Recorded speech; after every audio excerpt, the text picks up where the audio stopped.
But He's got you covered. He paid in full. All of your sickness, all your diseases. So why are you willing to put up with symptoms on your body?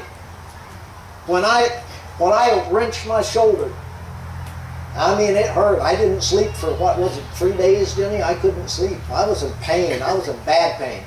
I probably could have went to the doctor and got a shot, but I wouldn't, because God is my healer, and I won't break my covenant with God. I don't care how much blood I shed or how bad I hurt. I mean, if you could take kidney stones and don't go to the doctor, you can take it in. You can take anything. And I wouldn't bend, because I knew I was healed by the stripes of Jesus. At that time, I didn't have enough sense to rebuke the symptoms, because I didn't know that's what I was dealing with. But I still wouldn't break my covenant with God to go to the doctor to get healed, because He was my healer. And God honored it. But when He told me He didn't take my symptoms, so that He gave me Luke 10:19 as the exousia power over those symptoms, my whole life changed, and that was it. I don't take His crap anymore. Amen. Amen. When I messed the shoulder up, I immediately started using the Word again.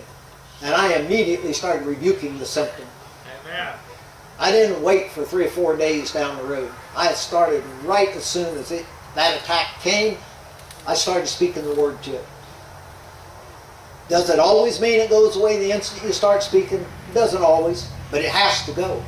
You remember it says in James, he says, submit yourself therefore unto God. It's a 3-part verse. Number 1, submit yourself to God. Number 2, resist the devil. Number 3, what's it say? He will flee from you.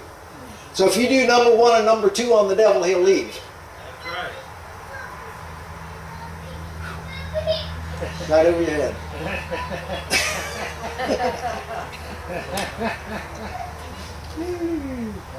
Listen, God gave you authority over symptoms.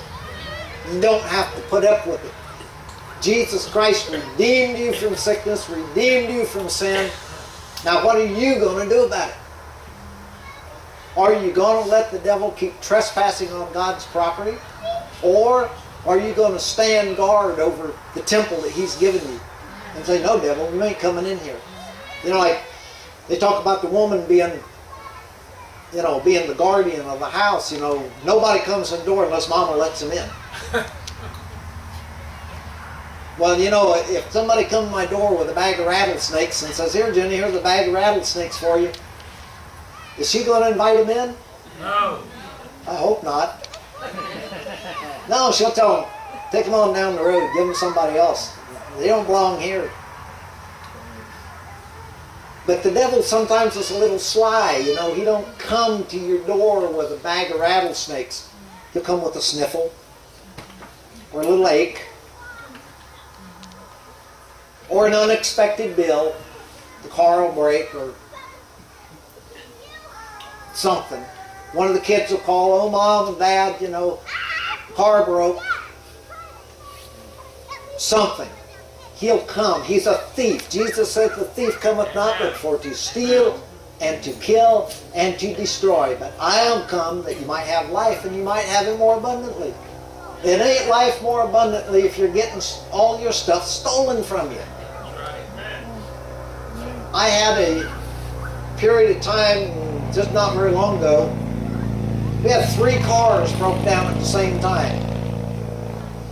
I was trying to get the motorhome fixed, and it looked like I wasn't going to make it. And then the van broke, and then one of my Mercedes broke, then my other Mercedes broke. Well, I've had 3 Mercedes, but I had 2 of them broke. You know, Mercedes just don't break. And I think, there's a spiritual thing going on here. The devil's trying to keep me from going to New York. I don't care what the devil's trying to do. He ain't my boss. Amen. He not only didn't stop me from getting here, that motorhome's running better than it's ever run since we've owned it. But, you know, we've had to speak. We've had to open this mouth. You know, this thing's not just a pie hole. It's for the Word to come out of. We got to use what God gave us. He gave us the most formidable weapon in the universe right here. Amen. And if we don't use it, You know, what would happen if you go to war and they send you with a cork gun, you know, a little pop gun? Or a little wooden gun, and you stand there and go bang, bang, bang, bang. They're going to bring you back in a pine box or in a straitjacket. But God gave us weapons that work. Amen. But we got to use them, people. When the devil's trying to deceive you into a headache, or listen, I don't get headaches, I give headaches. My wife will tell you that. But when the devil comes to oppose you, you don't just lay there and play dead. And you come against him. Now, it doesn't mean calling him a dirty dog and calling him this and calling him that. In fact, we had an evangelist friend that was calling the devil everything but his name. And the Lord gave me Jude verse 9 for him, and where it talked about where Michael the archangel, when disputing about the body of Moses, did not bring a railing accusation against Satan, but rather said, "The Lord rebuke thee." That's right. A lot of people go around talking about the devil and calling him names and stuff. Folks, you're playing in territory you shouldn't play there. That's right. But you can call him a thief, you can call him a robber, you can call him murderer, you can call him a serpent, you can call him a deceiver. Whatever Jesus called him, you can call him. But stay within the parameters of the authority God has given you. And you won't be standing there when the day's over with egg on your face. There's a lot of people that have got out here and ministered, got goofy. Like, there was this church in Texas that these people were losing. They hadn't had a new baby in their church in 9 years.